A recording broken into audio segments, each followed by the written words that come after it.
Now to a royal scandal involving UK broadcasters and a cosy agreement to censor coverage of the King's coronation. Former Sky UK boss John Ryley has recently retired, and in a speech this week he revealed the Monarchy had placed extraordinary restrictions on channels covering the coronation, including what he described as royals wielding the Orwellian right to retrospectively ban footage after it had been broadcast. Now, all of the big British broadcasters, including the BBC, ITN and Sky News, were involved, and Ryley said the royal spin doctors called it a perpetuity edit, meaning if a royal didn't like a particular piece of content, media had to scrub it from the internet even though it had already aired. It shows the close relationship to the media and the monarchy. Ryley even revealed the senior editors at these networks had a WhatsApp group with these spin doctors who gave marching orders about what pieces of content to censor. That event cost the British public more than £100 million to put on, and the monarchy was dictating what people could see or not see. At a time when societies are plagued with rising inflation and cost of living pressure, that is a massive cost on the public purse. But to find out that our media was also agreeing to censor elements of that ceremony makes it so much worse. Well, Caroline, as our resident royals expert, I want to bring you in here. Obviously, we have known that the media has this relationship with the monarchy. They do it to get access. If they don't agree, well, that access is taken away. What are your thoughts about this relationship? I actually thought this report was quite extraordinary, particularly like the whole idea of it being post facto. I can appreciate how there might be certain restrictions in the lead up and agreements as to how things are done, particularly so, they don't interfere with the way the coronation is done. You can appreciate that.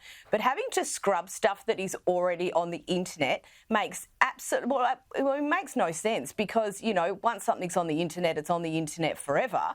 But I find that really just the most extraordinary agreement. And the point's been made, if it was just a private royal event that it was paid for by the royal family, you can understand there being, perhaps a bit more control around it. The fact that this was such a significant and almost, essentially a public taxpayer-funded event, I think it's a bit off. But we saw things during the coronation, questions were raised about the Met Police removing anti-monarchy protesters, that there came with, some quite a bit of criticism, after the coronation. So I think with these sorts of things, I think you have to go through the risk management exercise of, well, is it actually really worth doing this, given that when these things come to light later, you can tend to end up doing more damage? Yeah, I mean, that's a really good point. The damage in the trust as well, because it's the BBC as one of these. That's a taxpayer-funded institution. That's where the scandal is. I wonder if Buckingham Palace had veto power over the ABC's coronation panel.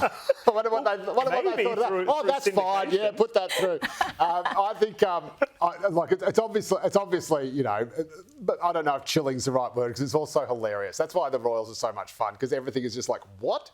But there always has been a really weird relationship or odd, funny, as you would expect in Britain, relationship between the royals and the media. There used to be a convention that the royals would never take legal action against the media no matter what they printed, but of course Harry and Meghan changed all that, as did I think William as well. There were some topless photos of Kate sunbaking in France from what I recall, strangely. And I remember working in the UK for the Press Association, which sort of by day was just a normal wire service like AAP or Reuters or whatever, but also doubled as the official Buckingham Palace news outlet. So when they wanted to have something to say, they would put it directly out over the wire and we would run it exactly as they wanted to say it. So, it's like everything in the UK where you've got all these crazy traditions all falling in on top of each other. It's just a weird joint.